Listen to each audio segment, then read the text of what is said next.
Everybody is literally related to everything. There were a few things they wanted me to do. One was to come back there to die. Is there a way to bring compassion to bear that even if the truth is a hard truth, it's not eliminated? The digital twin will not be doing that for you. Even if it does a fair simulation of it, it won't be you. They are not that person and they never can be. We all know we're going to die. Don't Be Caught Dead, the show bringing stories of death back to life. Here's your host, Catherine Ashton. Today I'm speaking with Dr. Simon Longstaff.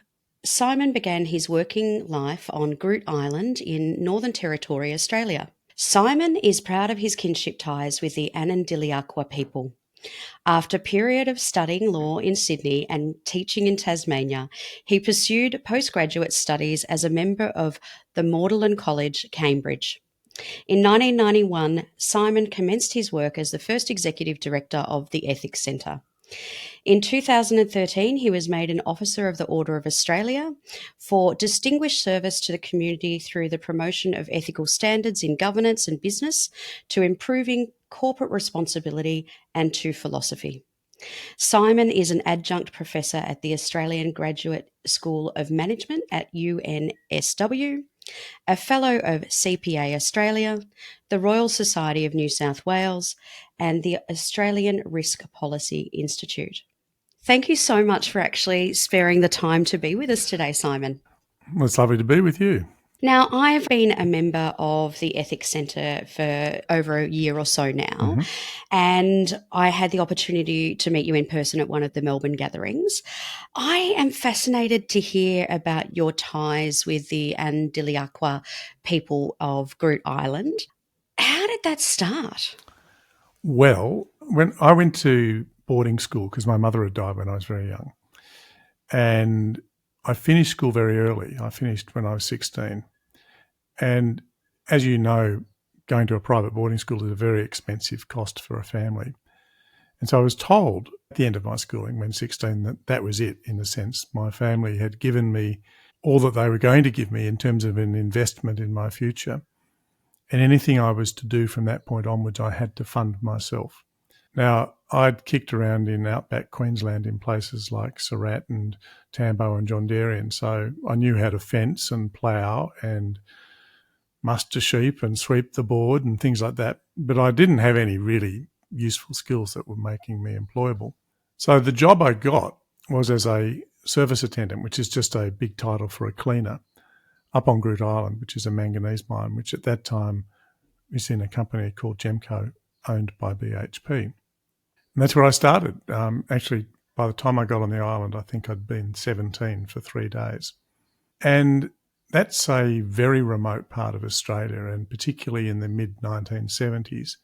It was a place that was very vulnerable in one sense because there were very few services. In fact, there was so little government service that you got what was called a zone allowance to take account of the fact that you weren't getting all of the things normally provided by governments to citizens.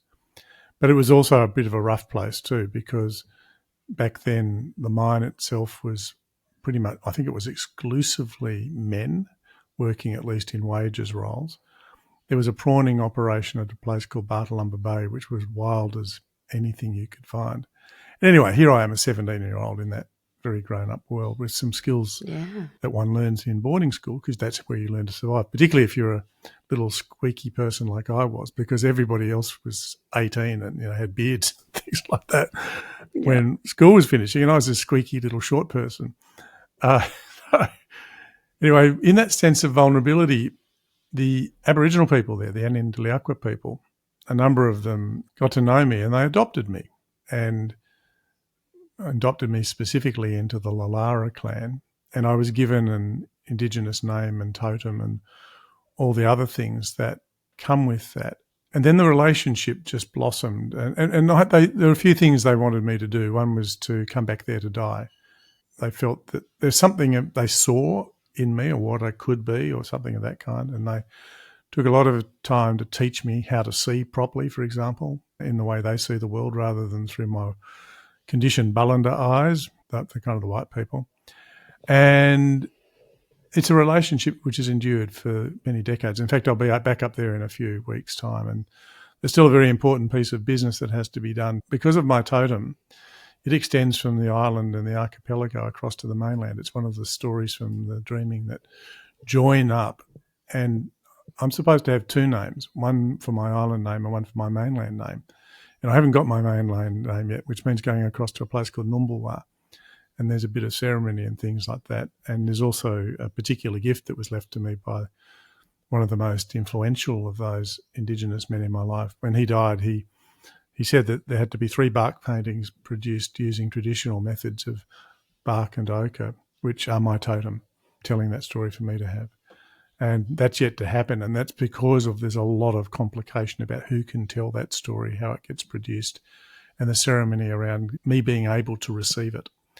So it's a really fascinating part of life. It's been very confronting in some ways because I had, like major imposter syndrome for a very long time about how could I be accepted into this society with all of its depth and complexity. And it's an incredibly complex world, and yet have come from no kind of blood relation or anything. And yet eventually they pressed upon me so forcefully that I really did belong, that I've accepted it. And every now and then I feel a bit of a fraud when I'm out in this wider world with these kinship ties, but I carry them with me in a very deep way ever since that moment when I was taken in. And when you say that you learnt how to look at the world through their eyes and how they view things, what is the difference that you see between your everyday eyes and when you return to that space? What is the difference that you were encouraged to look at? I see the whole world now as they do. I've carried that with me ever since. It's a very profound difference, and it explains a lot of things about the kind of misunderstandings and clash that takes place across these two cultures. So the way they took me to the end of the shiploading wharf at a place called Anindilyakwa. And we got out there and they said, look, we're going to teach you how to see dolphins. And I thought, oh, that's okay. So they said, can you see the dolphins? Like you say, Bungie, kind of like brother, friend. Can you see the dolphins? And I looked down. I said, no, I can't see the dolphins. They said, have another look. See if you can see the dolphins. So I looked down and I said, can you see the dolphins? I said, no, I can't see the dolphins. They said, Bungie, the problem is, what you're doing is you're trying to see the dolphins. And they said, there's this laughter breaks out. It's a really infectious laughter. Like, got you, you fool, that sort of thing. Anyway, once they'd finished laughing at me, they said, yeah, the problem is that the Ballanda way of seeing things is that you look for the dolphins in the water as things that are in the water. So the way I would distinguish this is that I've been brought up to see things either in or on or beside. There's a discrete object. It might be a cup sitting on a table. And they said, that's not how you see. They said, what we see is we see patterns.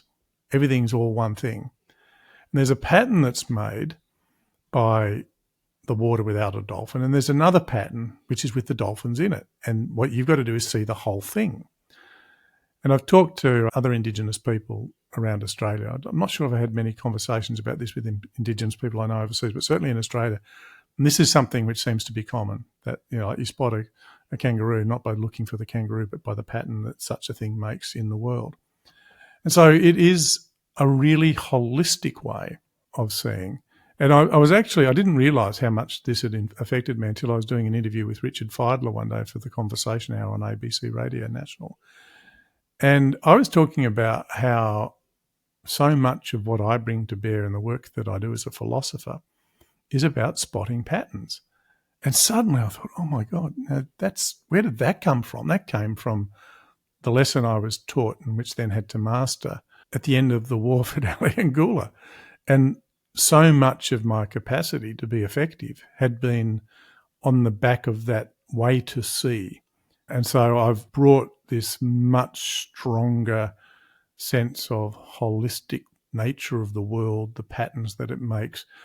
I wouldn't be a patch on people who've lived their whole life doing this. I mean, I'm pretty good at it, but not as good as the mob who taught me. But it's been transformative. And I think that's one of the wonderful gifts that the societies that arrived and colonised this continent tap into. And that's probably the saddest part of what I've seen in my life is that here I was given this incredible opportunity which demonstrates the generosity of a people to say, come on, be part of this. There are things to learn. There are things we want to give you. And this isn't about us versus you. It's about what we could all be together. And I know it's easy to say that and it trips off the tongue and people dismiss it, but it's actually a really profound and generous gift, which so far has not been taken up. And I think that was one of the tragedies of the debate about the voice. People never really understood that this was not about giving something to Indigenous people. It was actually an offer for us all to be something better, refined in some ways by melding together truly that experience and understanding of the 65,000 years or so of inhabiting this continent and then what we could also offer. But that chance was missed. It really was. And it's interesting, I had the privilege of travelling to Nhulunbuy and then further on to Durapitchby and being on country there due to a family reconciliation ceremony that went through an anniversary recently. And what struck me about travelling through that country is that there is so much pride in culture, and it really is the embodiment of what it means to live on country and be country. And it was really quite a moving experience for me to be in that area. Well, you caught the cadence of it in the second way. It's not being on country, it's being off country. That's the thing. Everything is related. And so, as you'd know, I mean, and of course the mob you were with are all part of joined up coming down to Groot. That's where the songlines all travel, or some of them at least. And the whole world is broken into two moieties, Yuritja and Dua, the white cockatoo, black cockatoo. And so everybody is literally related to everything. And it's not just animals and plants, although the obvious things, there's also a connection with the country, the rocks, they carry a kind of significance. And again, that's that holistic element to it. I was recently over in the foothills of the Andes and they have something similar there, the Quechua and the Aymara people. They both break the world into male and female in that case. So it's again, there's a kind of a duality of it, but it's all connected together. It's a bit like the yin and yang. You only get the whole by recognising how these different elements relate together. And it really is a sense of relationship rather than seeing earth or country or whatever as something to be exploited or a possession. As you know, as you've experienced, it's much more organic. And again, you know, some people, I think, in the West are fearful of that because they love the idea of detachment and being able to bring a disinterested mind to bear on the world. And there's something in that, you know, but also you miss a lot too. And what struck me when I went to the Yilakala Art Centre up there, and in the museum that they have there, they have a kinship tree to try and explain how the system works. And what strikes me is it really is true that we say quite commonly in a Western society, you know, it does take a community to raise someone. And when you look at that kinship tree, it really is that, because it is not so much thing as a defined linear hierarchy, but it really is all about community. Oh, yeah. And look, I'm like a toddler in that world. You know, I'm probably reasonably sophisticated in the main kind of stream society that I'm in at the moment. But up there, I'm a toddler. And it is just so incredibly sophisticated. I mean, who you are, how you're seen, how you relate, the obligations. I mean, there are parts of Australia, I think, literally where without that sense of connection, you don't survive, you can't survive. And I think that's probably affected the country as a whole. I think there is this general sense amongst every Australian, no matter how most recently arrived, you get the sense that this is a place that demands community in order to flourish. It's not like other parts of the world where you can live as an isolated individual and probably flourish because it's such an abundant source of resources. Here, there's something about the way it works that requires you to be part of something other and greater than just yourself. And this kinship structure that you saw outlined on the walls up at Yirrkala, that would be capturing something in an image which is full of depth that is almost incomprehensible unless you live within it. It is, and what struck me is that the way in which you would meet people on a road, and, you know, the roads are very long in that area, and the way in which they would introduce themselves is by relation to who was the elder that they were a niece of, or what we would term what would be a niece. And it was just amazing. It was like the way in which they talk about it is that connection through family and kinship. And it would be like someone, you know, down here in Victoria would be saying, oh, well, I live in Frankston, or I live in Preston, and it was just such a different mindset. And what do you think we can learn from that? You've touched a little bit on it, but... Well, I think there's so many things that we could learn. I think that notion of the holistic nature of the world, the sense of belonging with rather than dominating over. I think positioning ourselves in relationship to other people is a really interesting thing. So you don't define yourself by the suburb you live in or your job, but how you are in relationship to others. I think that's a powerful idea. And it's not unique to this country. I mean, lots of people will tell you about their family connection. My mother-in-law, she's from Tasmania, as all of that side of the family is. And she is from the northeast of Tasmania.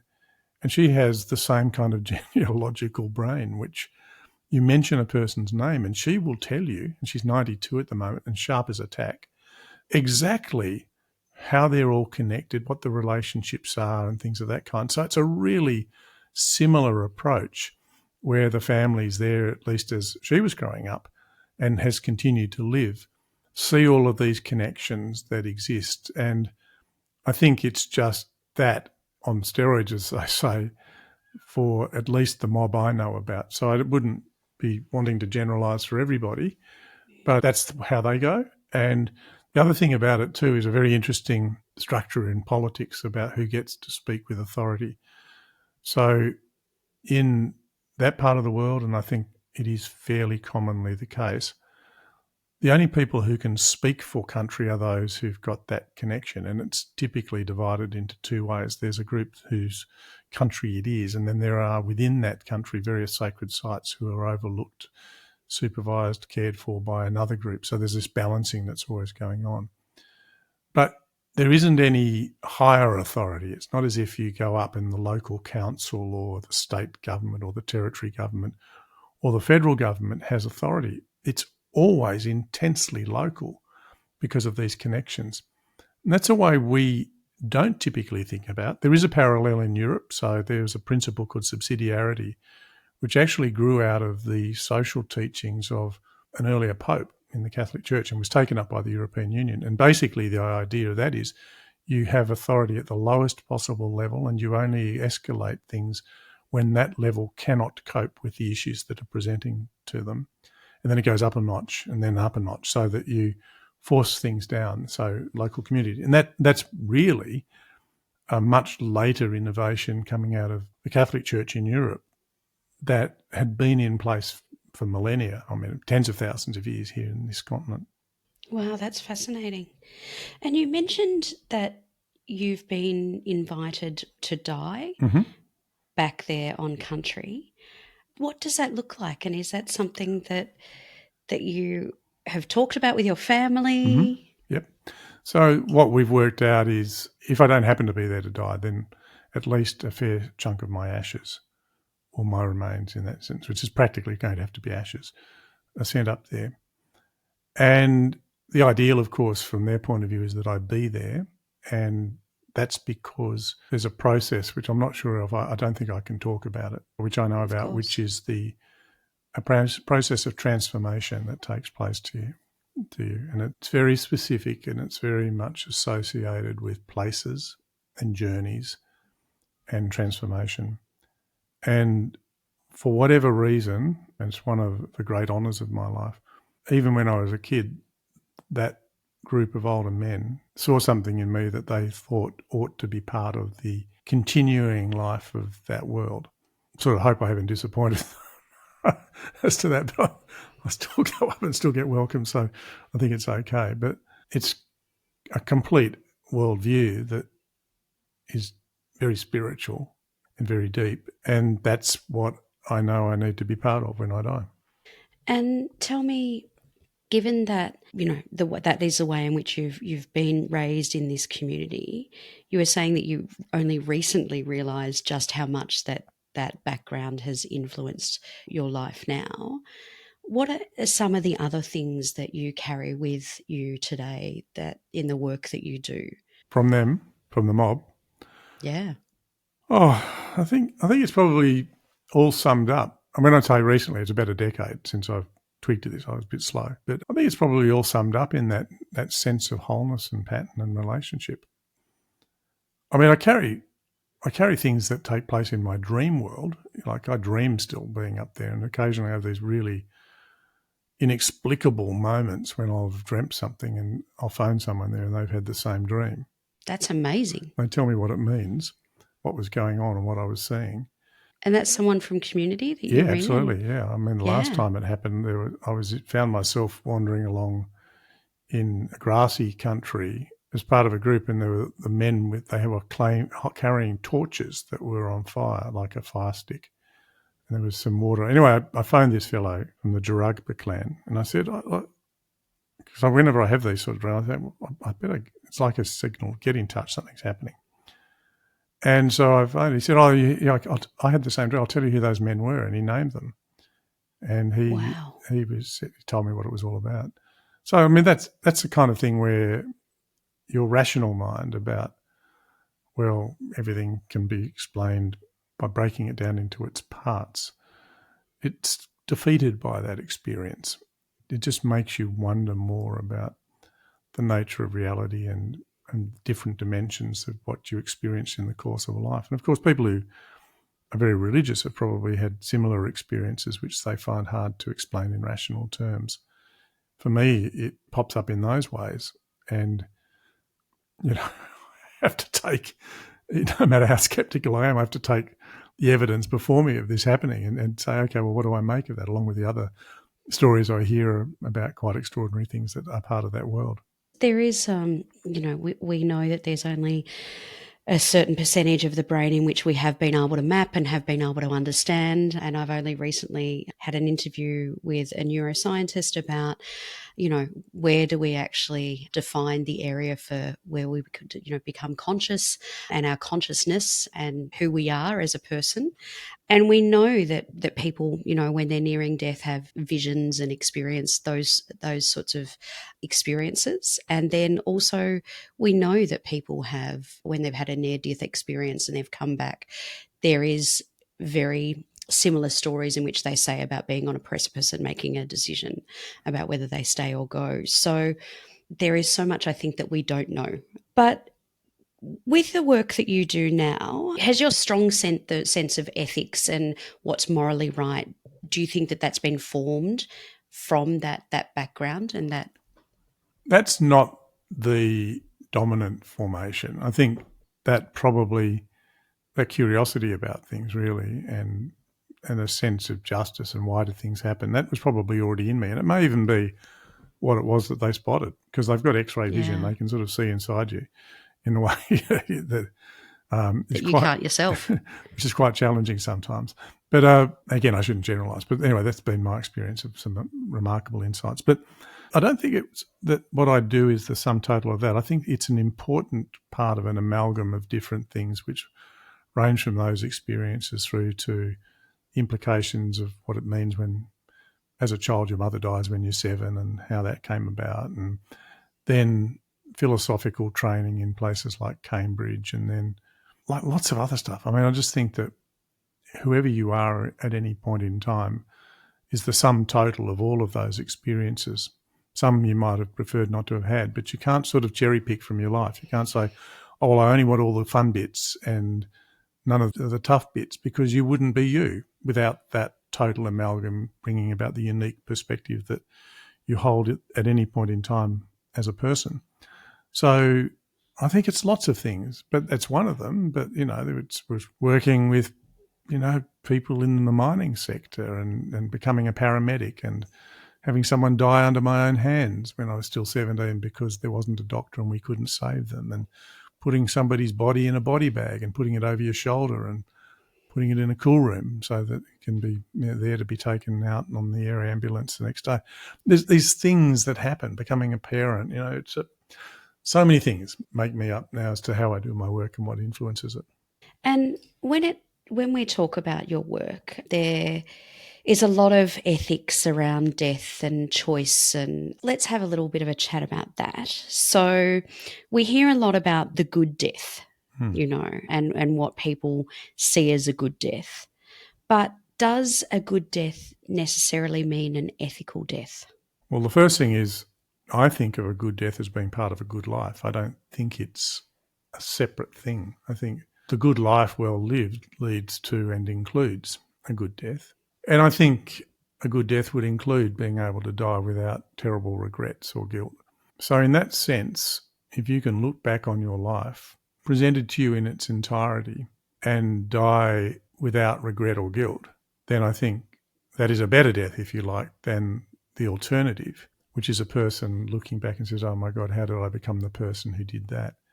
And I'm not here talking about the kind of existential terror that might come from a person who believes that they're going to go to hell or go through a reincarnation process and come back as a tick or something like that. I mean, I'm thinking more about the intrinsic nature of the life you've lived, which presents itself to you at a point in time where there is nothing you can do to make redress, that you're right at that point of ending. And so if I had a choice, which of course all of us do, I'd be trying to set up for a life where that passage through life to whatever comes, whether it's nothing or something at the end of that, didn't have accompanying it the kind of or remorse that others might suffer. And do you think that we have a moral obligation to our loved ones to try and make that process as seamless or as streamlined as possible? Not at the expense of truth, or not at the expense, maybe I should refine that a bit, to finding the right balance between truth and compassion. I mean, saying of a person ending their life, well, we're going to pretend your life was something other than it was, just so you don't have the inconvenience of a troubled death. I can understand why a person you love, you might say, oh, I'll spare them what I can from that. But I also think if a good death is part of a good life, it needs to be informed by the life you've actually led, not a mythic recreation of it. And so I'm not quite sure how you do this. I think it's a kind of a challenge for any of us if you're there by a person as they're dying, that they be accorded the dignity to recognise the life lived as it was, rather than a convenient recreation that spares some of that brittleness that might come at a moment when you stare back at your life and say, oh, that's what it really was. And I wonder perhaps, even if you would love to be let off the hook that your life presents, whether or not you'd feel in some sense diminished by a loved one who refuses to acknowledge you as you truly are. There's a question of dignity in that somewhere, I think, about if I am respected in terms of the intrinsic dignity I hold as a person, does that not entail that when I am at the end, I'm not being lied to or manipulated or treated as someone who can be fooled, even if it's well-intentioned? In other words, is there a way to bring compassion to bear that even if the truth is a hard truth, it's not eliminated, but it's brought into the light in a way which is with love and compassion for the errors that have been made and for the things that might have been done less well than otherwise? And is that where the balance lies, that you live with the truth but with the compassion for yourself which others bring to you as you face the truth? Do you think that to achieve that we really should be having these conversations earlier on before we get to that point? Well, I think so, although it's a bit harder because, if you have it too early, you've got a runway of guilt and despair, because if people don't forgive you, you've got a long time to think about the consequences. I think it's a challenging thing. I mean, we probably all carry with us secrets, things that have happened to us or that we've done which we don't necessarily want to blurt out to the world. And you might choose to live your life where even at the end you carry with you your knowledge of self without presenting it to the world, which is different to when somebody else presents a lie to you about what you've been in the world. That I think you can carry a degree of confidential information, secrets about your own life, which you might do for your own self-protection, but also it could be out of a regard for others, that you don't want to lay on them a burden which they then have to carry because you found it too inconvenient to reach the end carrying that burden for yourself. So yes, you could do a lot more, but I don't think I would want to advocate that a good life leading to a good death is based on radical transparency where everything's blurted out without a proper regard for its implications for those whom you love.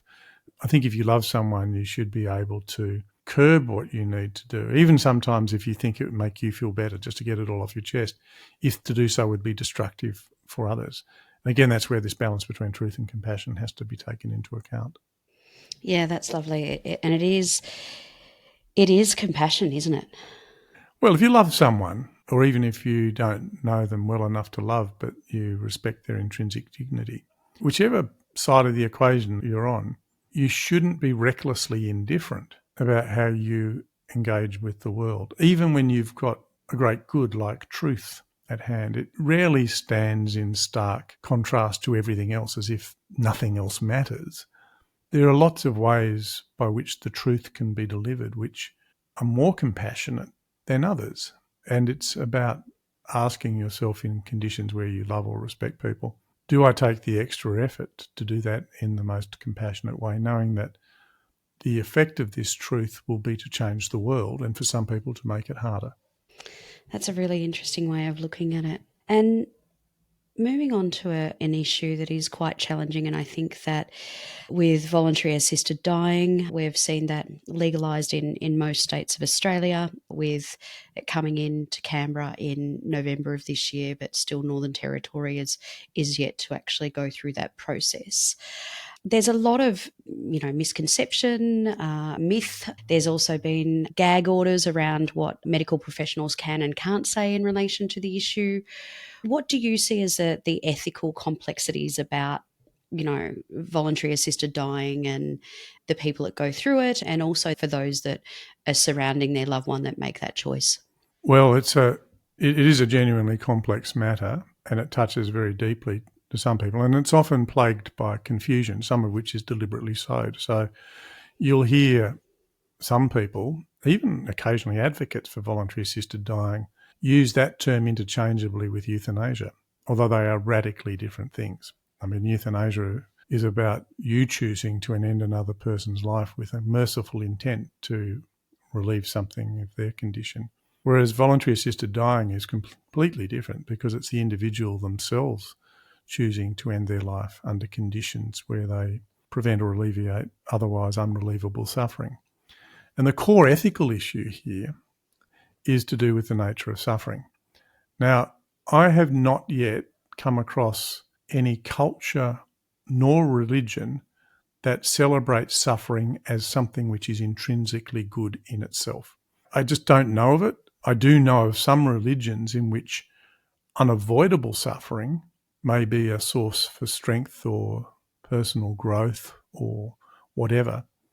But the idea that suffering is a good in and of itself is not something I know of. And if I think it did exist, it would be a kind of perverse view.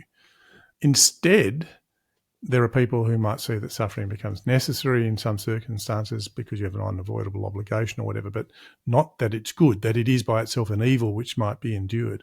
And when you start on that basis and say, well, actually suffering is, I'll use it in the philosophical rather than theological or metaphysical sense of evil.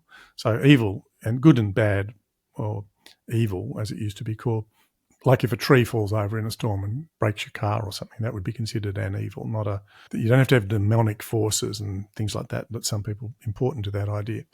So in the old traditional idea, if suffering is something bad, then it's a perfectly reasonable thing to say that it should be prevented or limited where possible. And it may not be the case that we can intervene in order to end the life of another person mercifully to bring about their suffering, although some people argue that there will be cases where that might be necessary. And I've had interesting conversations even with Catholic priests where they've said in that case I would stop the suffering and live with that. But this is the different case. I am saying I have reached the end of what I am wanting to tolerate by way of suffering. If you like, all of the opportunity for growth or whatever people think might come from it has been exhausted. I am just being completely shredded my own sense of self is being destroyed by this. And there is nothing that can be done other than this. There's no palliative solution there. And this is where I've got to. Now, of course, I think, and I believe that's why voluntary assisted dying should be supported. Now, there are some risks, of course, that a person might be railroaded into a decision for reasons which are nothing to do with their well-being and the final end to their suffering. And it could be that they are not making a sound judgment. And so this is why there are so many hedges, if you like, around the whole process, that as far as possible, this has got to be a genuine act of informed consent, free, prior, informed consent. And anybody who is seeking to pressure a person to end their life at an earlier point than when they are ready, because they anticipate some benefit flowing from it. And the benefit may not be financial, might just be, I don't want to be the carer any longer, or I don't want to have the emotional stress and strain. I've been on it myself. I mean, I know what it's like, this kind of roller coaster when someone is at death's door and then they come back and then you've said goodbye and then they recover and then you go through it all over again. And, I know what that can be for people, but that's not a good reason for a person to end their life in order to save someone else from the discomfort of the roller coaster ride that can happen when life is near the end.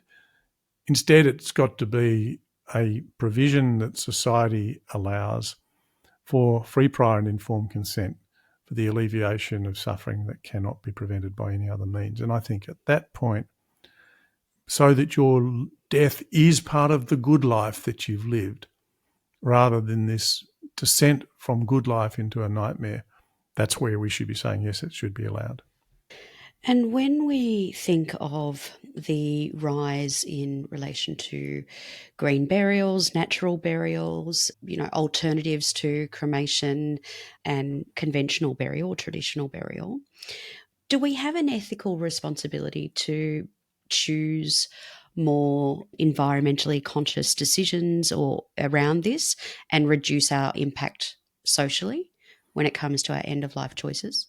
Look, I think the ethical obligations you have arise out of a complex set of values and principles that you'll hold as an individual. And you've got to be true to yourself, not just following, I think, a moral path where you might just do things as a matter of habit because you've been given a moral framework as a child or pick one up along the way, but actually genuinely living the examined life that Socrates talks about. So you're really thinking through what it means to apply those values and principles in the context of your life. Now, for some people, their religious views are such that there will be very strongly articulated rituals to do with how a body should be disposed of at the point of death, and often in expectation of something further that might happen. So, for example, a lot of people, certainly within the Christian religion, still believe in bodily resurrection at the end of days, and so they're making preparation for that as much as they can. And so others, there'll be rituals of cleansing to make you fit for whatever comes beyond. And I wouldn't want to say that because that uses a bit more carbon or whatever, or space, that should be denied. What I would invite someone to do is to say, if you're choosing something which has a larger footprint upon the planet than alternatives, what can you do to be mindful of that, and how might you seek to offset that effect? And then there are other people who say, actually, I'm thinking of people who've got a very strong connection to country or whatever, where there were traditional practices which were very low footprint, if you like, in terms of their impact on nature, but incredibly rich in spiritual significance, culture, immersed in culture, where all of that was sort of hard-baked into what happened. And then there will be people who come from different perspectives who say, actually, I want to have a green burial, and that's the thing I do because as part of the process by which I pass from the world into memory, I want some of the things which, if you like, the echoes of my life that continue beyond my life to be authentic to who I was. And so if the environment is really important, then a green burial is one of those echoes. It's authentically an echo of that person. And so that's how I'd be thinking about it. I'd allow that flexibility, I think, but we have to be true to that kind of mixture of values and principles, consciously reflecting on what they mean, and where there is a cost, seeking deliberately to offset that cost so that the thing we prefer isn't being a burden unreasonably borne by others. And as we move into the world of more dominated by AI, and very much when we die, some of us leave quite the vast digital footprint. And sometimes we have left these footprints unknowingly, that perhaps somewhere in the future we may have the ability to, and sometimes we even do now, with grief bots, and recreate our voice, recreate our image as a means of comforting our loved ones after we've died. Where does the ethics sit in all of that, Simon? Well, we are, if not already there, incredibly close to be able to create a genuine digital twin of any of us.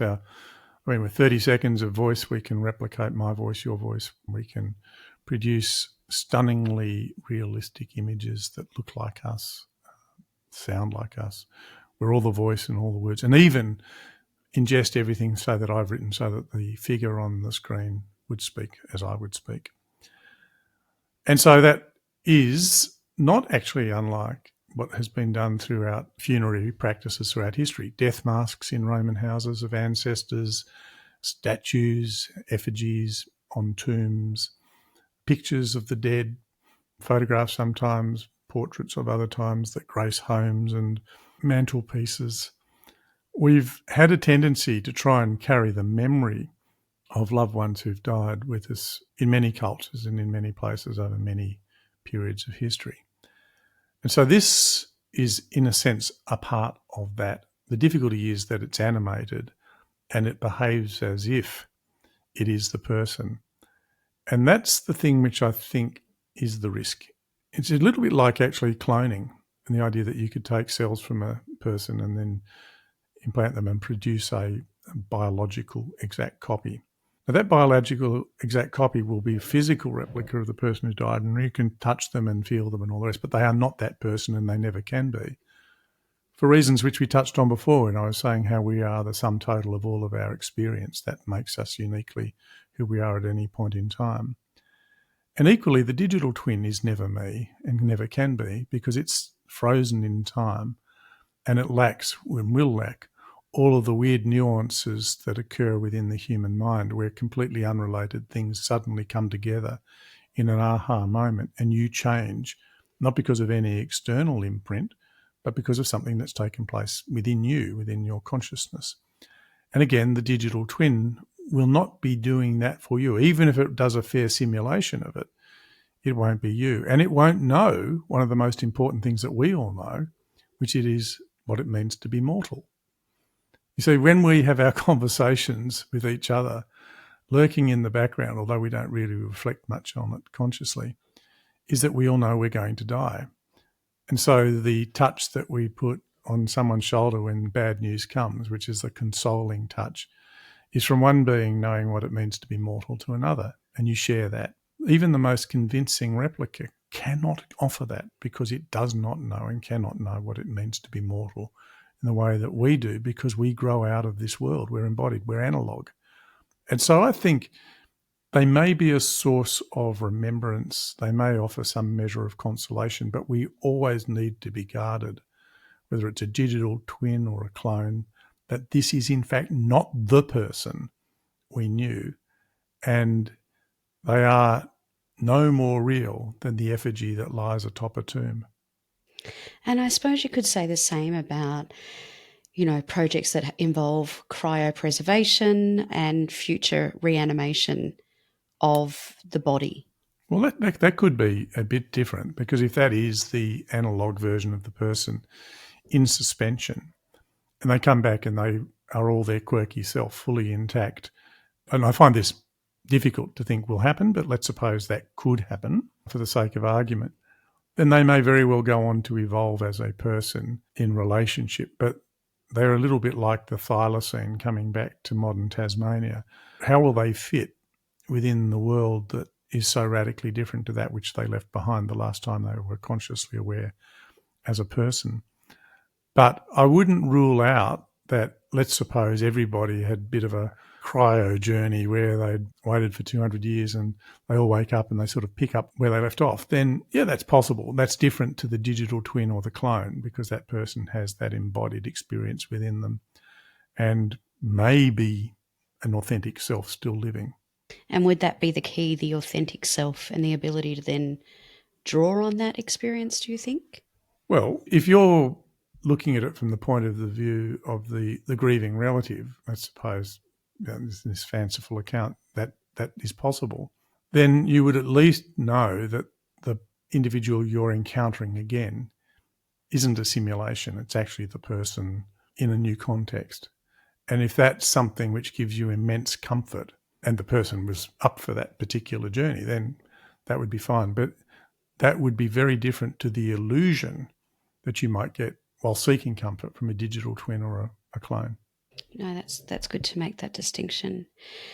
And I like the fact that you described then how in our everyday and when we comfort and we act, at the back of our mind, we always have our own mortality. Even though we don't talk about it, it is always there, and it's something that keeps us quite distinctly different to other things at times. What is it why do we desire to live longer, and why do we avoid talking about death, do you think? Well, I don't think everybody aspires to live longer, and there are some people who reconcile themselves to the prospect of death very early in life, and they're kind of cool with it for a whole range of different reasons. But for most of us, I suspect we don't want to miss out, that's part of it, on wonderful moments with family and friends, the kinds of things we've enjoyed up until now. We're probably curious about what the world has to offer into the future. We glimpse signs of it and think, wow, what would it be like to when there's a colony on Mars or when humans have moved through the solar system or whatever else that's going to happen. And then I think there's also this fear that the act of death itself will be painful, that there'll be a terrible struggle or you'll suffer terribly. So it's not, maybe for some people, it's not so much about being dead that they're worried about as dying a painful death.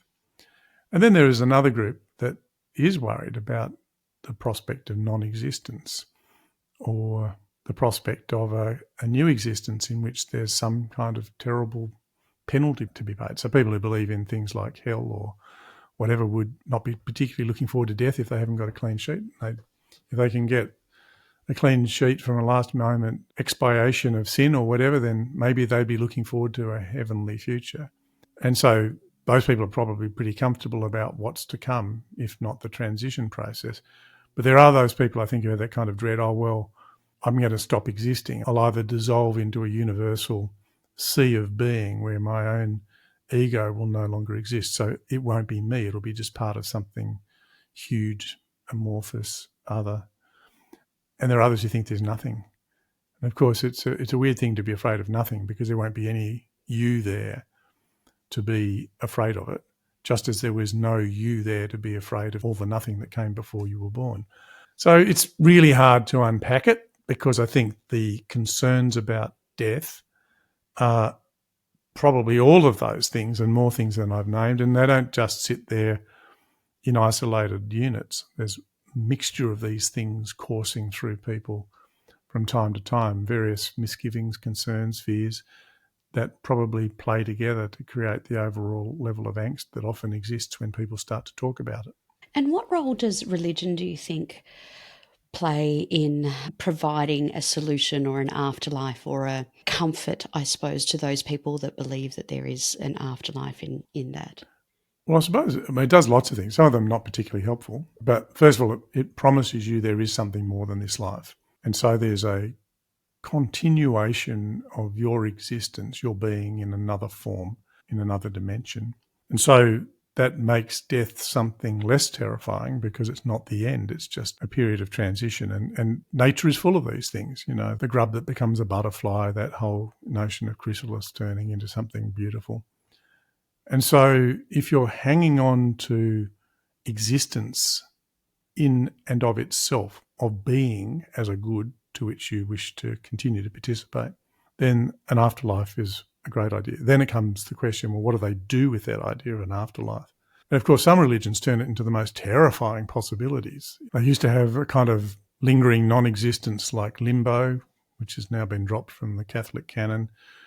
Then there are some that think there's this kind of waiting room called purgatory where you're neither quite in nor out, but you're waiting for the judgment to be made. Then there's hell and its equivalents. And then you've got religions that have a cycle of reincarnation until eventually you get off the wheel through enlightenment. And some of those turns of the wheel can be pretty bad for you if you've been picking up your karmic debt on the next round. And so they kind of give you the consolation of a future life, and some of them taint it with some pretty serious reasons to not be looking forward to it unless you have played by their rule book. So if you can live an existence, a perfect existence free from sin, or if you can find the grace of forgiveness at the end, then things will be fine. But that has also been understood as a way either of giving you your best chance at a great afterlife, or also a measure for social control in order to enforce a particular code.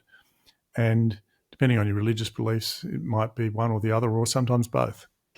And moving completely away from religion and purely on an ethical question, when it comes to suicide, a topic that's very taboo, we don't talk about it often enough.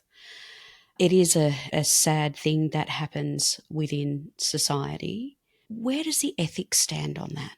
Well, most suicide, as opposed to voluntary assisted dying, which is a form of suicide, most suicide is not based on a kind of free, prior, informed consent. People are often suffering from clinical depression and a range of other factors that they believe about their life to present an insurmountable set of challenges where death is their only outlet, even if it is as rational as that, and it often will not be.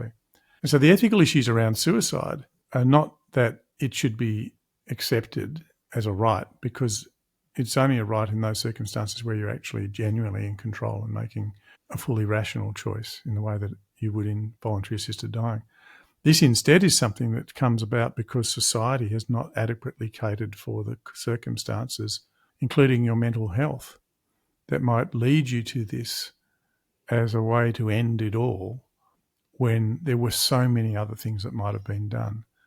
And so the ethical question for society becomes, do we invest adequately in the various areas of research and intervention in medicine and other forms of support that mean that suicide isn't your only option, that there are forms of treatment. And we're constantly looking as a society how to help. So there's now things like the use of psychedelic drugs to alleviate forms of depression that haven't been alleviated by using other forms of intervention. Ketamine's recently been looked at by the Black Dog Institute, wonderful research institute, develops all sorts of ways. So I think we should be setting ourselves up as a society to invest as best we can to ensure that no person takes their life in desperation in a state of mental anguish such that they're not actually clear even that this is what they're doing. And I think that's a good point to make in relation to, we've talked about a good death really is a result of the life you live. It's a part of a good life. Yeah, it's part and of it's it. part of it. Yeah, and it's part of a good life. I really like that, the way in which you phrase that. And so what does that mean? What should we be doing in our everyday life? Well, if you were putting together a number of the elements we've talked about, and you began about, is a good death and ethical death, and I talked about how I would prefer to die without regret or guilt. I would be doing what the ancients have recommended, which is live every day as if it is your last. In a sense, think about how the life you are living, in which hopefully you are flourishing, is something that you carry through in that state of flourishing to the very last breath. And if you're able to live comfortably with yourself, if you're able to sit at the center of who you are, to like yourself, if you like, to love yourself a little bit and not be remorseful for who you are, not to have that kind of moral injury that comes when you say to yourself, how did I become the person who just did that? Then I think if you're doing that every day, then that's good. And it doesn't require you to engage in the kind of heroic feats of someone like a Mandela or a Gandhi. I mean, this can be attained by just falling the right side of a question, just a little bit, but every day.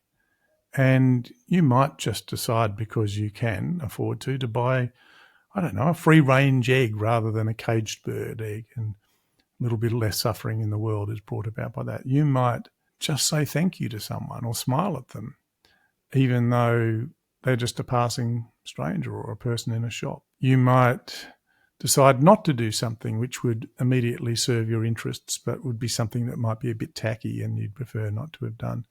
But all of those decisions have ultimately got to be those that you make, knowing who you are and who you want to be, given your own ethical foundations of core values and principles.